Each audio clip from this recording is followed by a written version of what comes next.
washed up on this shore. But the circumstance which struck us most forcibly was how it was possible for such a number of human beings to exist, packed and wedged together as tight as they could cram, in low cells 3 feet high, the greater part of which, except that immediately under the grated hatchways, was shut out from light or air. And this, when the thermometer exposed to the open sky was standing in the shade on our deck at 89 degrees. The space between decks was divided into 2 compartments, 3 feet 3 inches high. Into the first were crammed the women and the girls. Into the second, the men and the boys. 226 Africans were thus thrust into spaces, giving to the whole an average of only 23 inches. The heat of these horrid places was so great and the odor so offensive that it was quite impossible to enter them, even had there been room. Unloaded right here from the bowels of the boat, this concealed cargo disembarked only at night, to the crack of the whip, in the shadows and shame. Spanning nearly 350 years, the transatlantic trade displaced over 12 million Africans from their native lands to foreign soils. By the dawn of the 18th century, Virginia was wholly committed to the practice of slavery.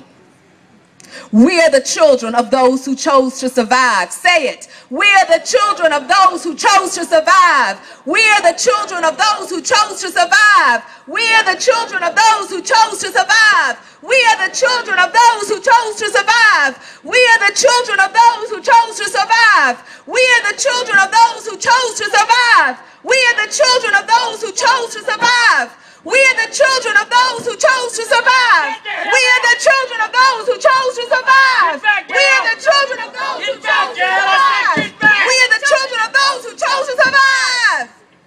Get back, Al. You heard me. Have your ass whipped tonight.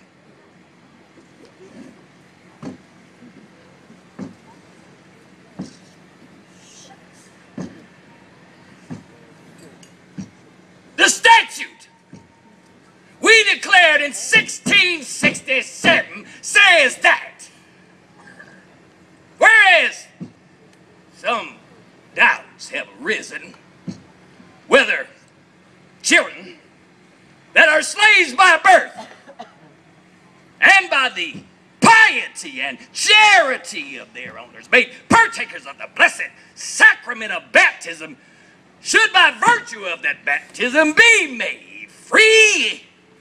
It is enacted and declared by the Grand Assembly and the authority thereof that the conferring of baptism that does not alter the person as to his bondage or freedom. That diverse masters, freed from this doubt, may more carefully endeavor the propagation of Christianity by permitting children, those slaves, or those of greater growth, if capable, to be admitted to that sacrament. Take me to the water. Yeah, go ahead and sing that song. I like that. Take me to the water. Take me to the water to be baptized. None but the righteous. Baptism should make no difference in a slave's station in life. Christian baptism will not be allowed to threaten human bondage. Nor, conversely, will human bondage be allowed to threaten Christianity. Y'all get your asses back to work. Take me to the water. Take me to the water. Take me to the water to be baptized.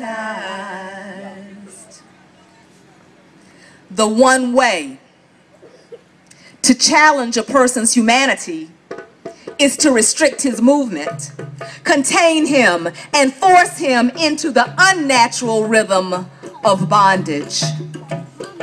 They walked, chained in coffles. God's gonna set this world on fire. God's gonna set this world on fire one of these days. God's gonna set this world on fire. Set this world on fire one of these days. After their purchase in the northern markets, enslaved Africans were assembled and taken south. In the fall and winter, the water route was preferred. In the summer, the overland. The journey by foot was supposed to harden the Africans, preparing them for the tough climate of the lower Mississippi Valley and Texas. They walked, chained in coffles. Charles Ball, a former enslaved African whose narrative appeared in 1836, tells of a coffle of which he was a part.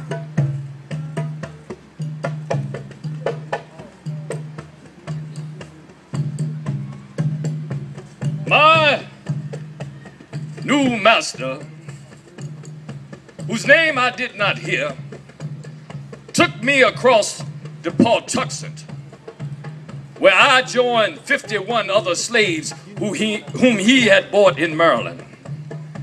32 of these were men and 19 were women. The women were merely tied together with a rope about the size of a bed cord, which was tied round the neck of each. But the men, of whom I was the strongest and the stoutest, were very differently comparisoned. A strong iron collar was closely fitted by means of a padlock round each of our necks. A chain of iron, about 100 feet in length, was passed through the hasp of each padlock, except at the two ends, where the hasp of the padlocks passed through a link of chain. In addition to this, we were handcuffed in pairs with iron staples and bolts, with a short chain about a foot long uniting the handcuffs and their wearers in pairs. In this manner, we were chained alternately by the right and the left hand. Hush, hush, somebody's calling my name. Hush, hush. Somebody's calling my name. Hush, hush, somebody's calling my name. Oh my Lord, what shall I do? What shall I do? Imagine now that it is a cold, wet February night. You traveled from a tropical clime for 3 to 4 months, tied on your back, on your side, in layers, stacked from the bottom of the boat. The family, the community, the habits, the language, the traditions you left are all you know, except that the water is in front of you and the forest is behind you, where you hear the barking dogs. And the unknown, only lit with a torch, lies ahead. In silent, reflection, introspection, and hope, we now walk. Tabidi and your torchbearers, as we prepare to walk in our ancestors' footsteps, to my right, Tabidi,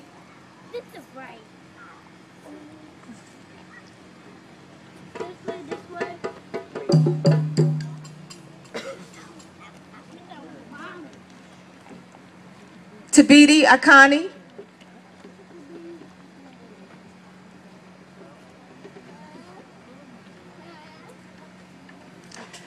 if we'll just wait one moment, please.